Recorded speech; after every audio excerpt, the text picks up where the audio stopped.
गरीब school student Ramganj नाम का छोटा सा गांव था। उसी गांव में राजेश नाम का एक व्यक्ति रहा करता था। राजेश के परिवार में उसकी पत्नी सीमा और एक छोटी बेटी थी जिसका नाम दिव्या था। राजेश उसकी पत्नी सीमा और बेटी दिव्या के साथ उसी गांव में एक छोटी सी झोपड़ी में रहा करता था। क्योंकि राजेश बहुत ही गरीब परिवार से था, वे अपने रोज का घर का खर्च चलाने के लिए उसी गांव में मोहन सेठ के गोदाम पर हमाली का काम किया करता था। क्योंकि राजेश थोड़ा बहुत भी पढ़ा लिखा नहीं था, इसलिए राजेश को गांव में और भी कहीं काम नहीं मिलता था। इसी कारण मजबूरी में राजेश हमाली का काम किया करता था ताकि वे उसके परिवार का गुजारा अच्छे से चला सके। और राजेश का एक सपना था कि वह उसकी बेटी दिव्या को पढ़ा लिखा कर एक बहुत बड़ी अफसर बनाएगा। इसलिए राजेश उसकी बेटी दिव्या की स्कूल की पढ़ाई में जरा सी भी कमी नहीं आने देता था। और यदि राजेश की बेटी दिव्या को पढ़ाई के लिए कुछ पुस्तकें चाहिए होती तो राजेश उन्हें कैसे भी करके दिला दिया करता था।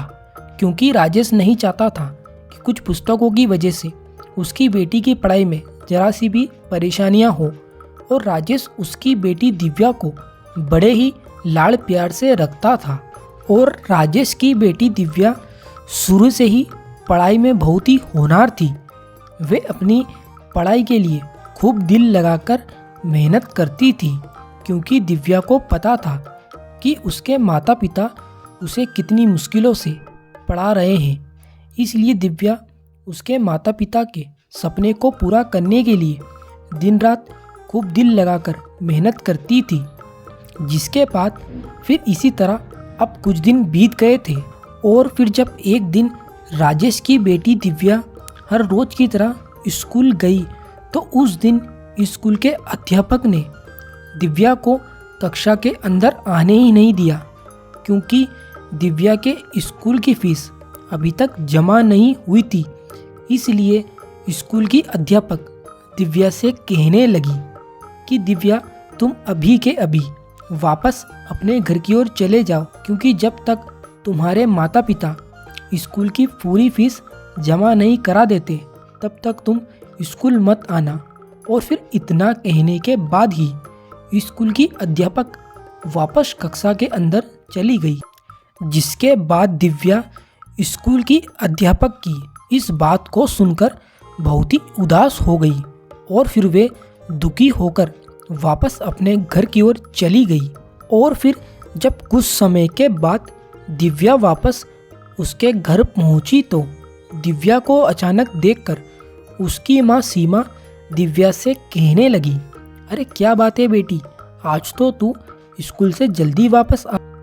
तभी सीमा के इतना कहने के बाद ही दिव्या सीमा से कहने लगी, अरे माँ, आज मुझे स्कूल की अध्यापक ने कक्षा में जाने की अनुमति दी ही नहीं। क्योंकि स्कूल की अध्यापक कह रही है जब तक हम स्कूल की पूरी फीस जमा नहीं करा देते तब तक मुझे कक्षा में बैठने की अनुमति नहीं दी जाएगी। तभी फिर सीमा उसकी बेटी दिव्या की इस बात को सुनकर बहुत ही उदास हो गई। और फिर वे दिव्या से कहने लगी कि बेटी, तू चिंता ना कर, हम कैसे भी करके कल तक तेरे स्कूल की पूरी फीस जमा करा देंगे। और आज मैं तेरे पिताजी से इस विषय में ज़रूर बात करूंगी। और फिर इतना कहने के बाद ही सीमा रसोई घर में खाना बनाने के लिए चली जाती है। और फिर जब शाम को राजेश घर वापस आया तो उसकी पत्नी सीमा ने उसे पूरी बात बताई। जिसके बाद राजेश पत्नी की इस बात को सुनकर कहने लगा, अरे भाग्यवान, तुम्हारा कहना तो बिल्कुल ठीक है। मुझे कैसे भी करके जल्द से जल्द हमारी बेटी दिव्या के स्कूल की पूरी फीस जमा करानी होगी। क्योंकि यदि ज़्यादा दिन हो जाएंगे तो हमारी बेटी दिव्या की पढ़ाई बहुत ही खराब हो जाएगी। और ऐसे में हमारी बेटी दिव्या पढ़ाई से बहुत ही पीछे रह जाएगी।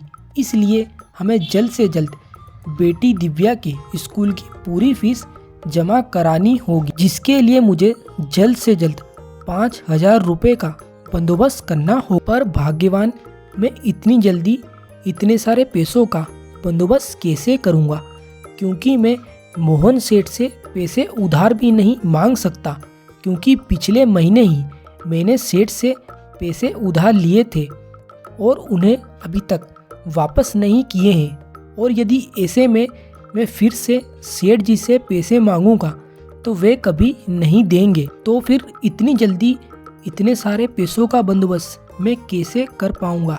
तभी राजेश के इतना कहने के बाद ही उसकी पत्नी सीमा राजेश से कहने लगी, अरे आप इतना परेशान मत होइए, क्योंकि पैसों का बंदोबस्त हो जाएगा।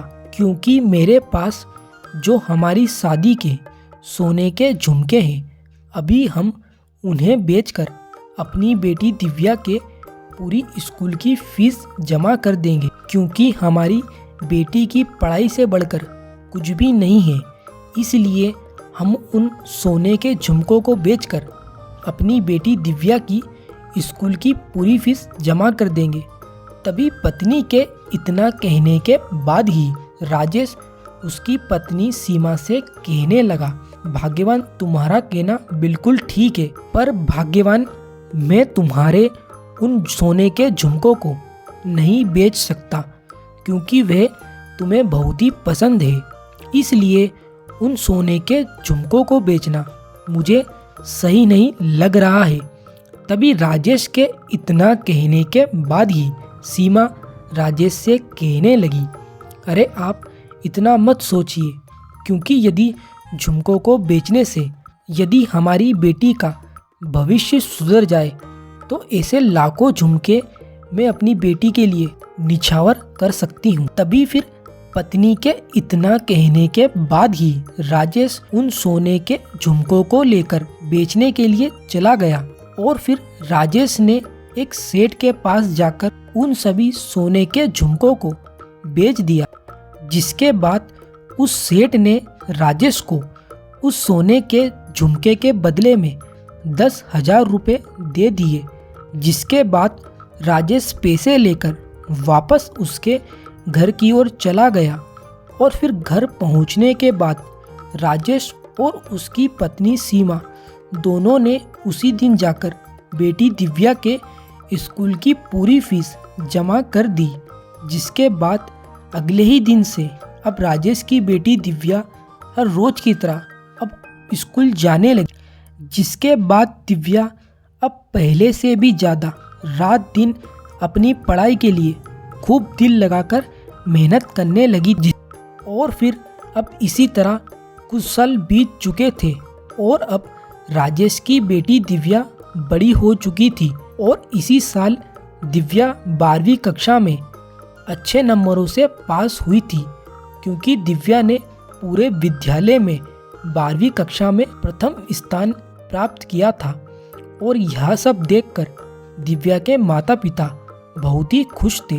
और फिर अब कुछ ही दिनों के बाद दिव्या के पिता राजेश ने दिव्या की आगे की कॉलेज की पढ़ाई के लिए अपना घर भी मोहन सेठ के यहाँ पर 2 लाख रुपए में 4 साल के लिए गिरवी रख दिया था, ताकि दिव्या शहर के सबसे बड़े कॉलेज में अपनी पढ़ाई पूरी कर सके।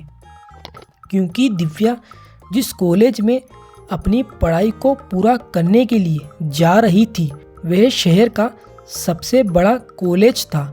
और उस कॉलेज से जिस भी विद्यार्थी ने पढ़ाई की थी वह आज आईएएस की पोस्ट पर था। इसलिए दिव्या के पिता राजेश ने भी दिव्या की आईएएस की पढ़ाई के लिए उसे उस कॉलेज में भेज दिया था। जिसके बाद दिव्या जब उस कॉलेज में आगे की पढ़ाई के लिए पहुंची तो कुछ दिन तो उसे कॉलेज में बहुत ही अच्छा नहीं लगा, क्योंकि उसे अक्सर उसके माता पिता की बहुत याद आया करती थी। पर फिर भी दिव्या ने हिम्मत नहीं हारी और वे खूब दिल लगाकर आईएएस ऑफिसर बनने के लिए दिन रात पढ़ाई करने लगी। जिसके बाद अब इसी तरह 3 साल बीत चुके थे और अब दिव्या के कॉलेज की पढ़ाई भी पूरी होने वाली थी। और फिर इसी बीच में जब दिव्या को इस बात की सूचना मिली कि यूपीएससी की भर्ती निकली है, दिव्या ने भी उस भर्ती में आवेदन किया। और फिर जब कुछ ही दिनों के बाद यूपीएससी की परीक्षा हुई तो दिव्या उस परीक्षा में पहले स्थान पर आई थी, जिसके बाद दिव्या अब आईएएस ऑफिसर बन चुकी थी। और फिर जब दिव्या एक लाल बत्ती वाली कार के साथ उसके छोटे से गांव में पहुंची तो वहां पर लोगों की भीड़ लग गई, क्योंकि वह लाल बत्ती वाली बड़ी सी कार उसी गांव के एक छोटे से घर के आगे रुकी थी। और फिर जब दिव्या उस कार में से उतरी तो उसे देखकर उसके माता पिता बहुत ही खुश हो गए और गांव के सभी लोग भी दिव्या की इतनी सफलता को देखकर बहुत खुश थे, क्योंकि दिव्या ने छोटे से गांव का नाम रोशन किया था। तो इस तरह एक बेटी ने अपने गरीब पिता के सपने को पूरा कर दिखाया।